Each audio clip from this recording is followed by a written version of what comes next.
So for the next couple of minutes, I'm going to talk to you about the community that I've been serving for the past year, which has been seniors and young professionals throughout New York City through a program called Why Are the Wise, which has been such a passion project for me. Thank you.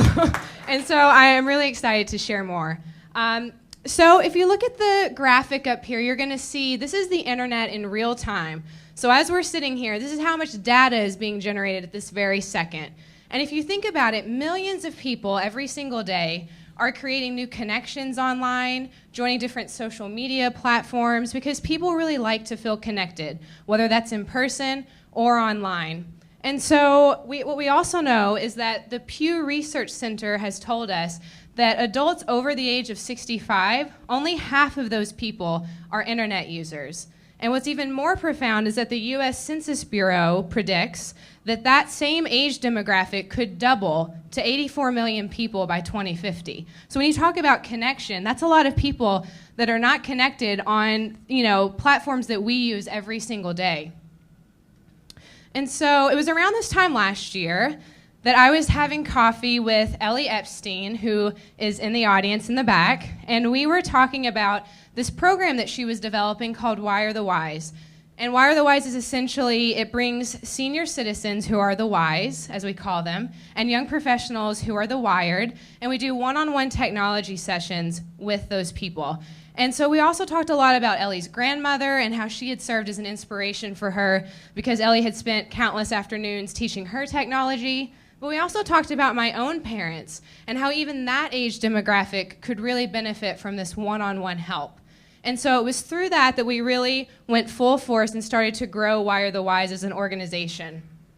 And so one of our major goals with Why Are the Wise is we want to create this two-way information exchange. So we want our wise to walk in and we want them to learn more about technology, of course, and lose that initial fear of technology. But we also want our young professionals and our wired to gain a little bit of wisdom in the process and to speak to someone face to face. And so that's what we're trying to build in our community. And so how that kind of looks is when people walk into our events throughout New York City, they come in and we always have free bagels and coffee because it's New York, who doesn't love some bagels and coffee?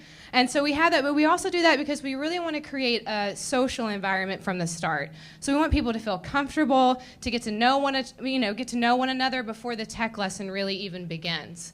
And so once we do that, and once they're comfortable, then the technology lesson starts. And what's unique about our program, the community that I'm serving, is that we really allow seniors to come in and learn exactly what they want to learn. So for someone like Neil, who's on the screen here, Neil is very tech savvy. He's very good. But he comes to Why Are the Wise because he wants to enhance those skills. He actually just joined Twitter a couple weeks ago and started following like a whole bunch of sports journalists that he was really excited about.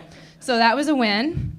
And then we also have seniors like Peggy, who Peggy is transitioning from what she calls a granny phone, which is the old flip phone that you see, to a smartphone. And so we're really working, she comes to Why Are the Wise to have that one-on-one help to guide her through that process. So it's really a wide range of needs.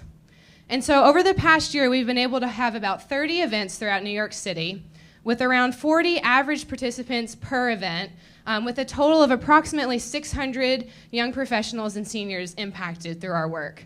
And that's largely in part to our amazing partnerships that we have throughout the city that allow us, thank you, that allow us to really create a physical community and to grow that community.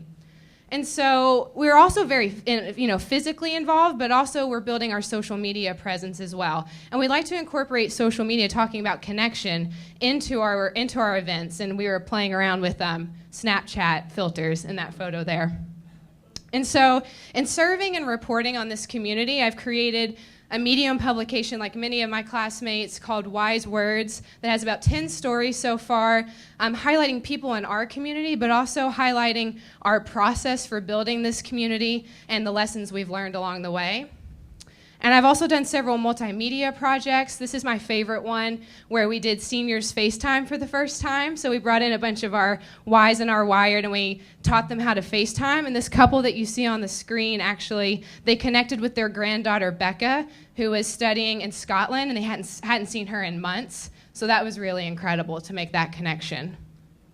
And so, we've been building this physical community, growing this community, but it was through, over 400 survey responses from these events that we took that I started to realize that there was more work to be done.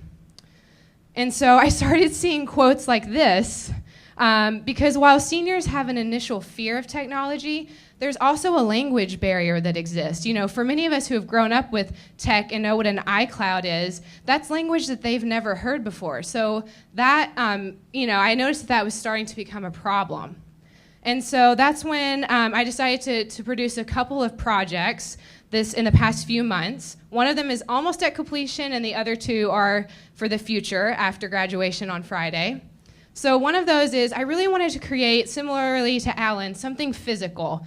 Because seniors take notes at our events and they really like to, take notes, I wanted to create a guide to Facebook that not only explained the steps to join Facebook, but also provided quotes from other seniors about why does Facebook matter and why should you join Facebook? Why does it matter to another senior? And then some future projects that I have is we're in the process of building a web platform in the future that will pair our Wise and our Wired based on the seniors' need and the young professional's skill set and their location. So it's almost like Uber meets Wire the Wise, if you can imagine that. And then a third thing is because I have so much knowledge on this community, I want to create a technology user interface guide for tech companies. So I want to take the knowledge that we have and give that to technology companies so they can make better products for their seniors. So I really have 3 takeaways. Lessons learned. I learned so much. Like I said, this has been such a passion project for me. I've loved this work this year. 3 lessons. 1, seniors really need one-on-one help when it comes to technology to lose that fear, to break down those barriers. Number 2, intergenerational connections are so important. Not only we've taught seniors so much, but I believe that they have taught young professionals and our generation so much in return. I think that that's important.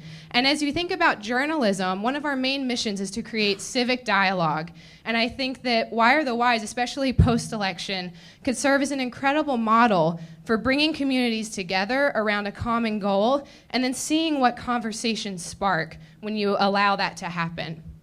And so this is just the beginning for Wire the Wise. We're excited to grow and expand in the following year. If you have any questions, please reach out. Ellie and I will be here. And thank you so much.